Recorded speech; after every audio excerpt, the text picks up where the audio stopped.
এখানে রয়েছে 3টি হ্যালোইন স্ক্যারি ট্রি। তো এই ট্রিগুলোকে তোমরা একবার ভালো করে লক্ষ্য করো।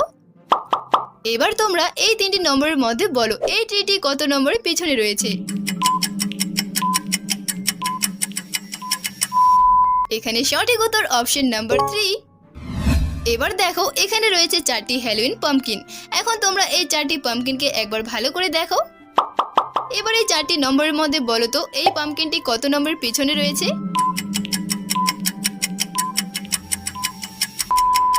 এখানেও শেষের পাম্পকিনটি আগে ছিল, তো উত্তর হচ্ছে নাম্বার 4। এবার এখানে দেওয়া হয়েছে 6টি গোস্ট। তো তোমরা এই 6টি গোস্টকে একবার ভালো করে দেখে নাও। এখন তোমরা এই 6টি নম্বরের মধ্যে বলো এই গোস্টটি কত নম্বরের পিছনে আছে। এই দেখো এখানে এই গোস্টটি ছিল নাম্বার 2 এর পিছনে। ভিডিওটি ভালো লাগলে একটি লাইক করো আর এরকম নতুন ভিডিও আরো দেখতে এখনই চ্যানেলটিকে সাবস্ক্রাইব করে পাশের বেল আইকনটি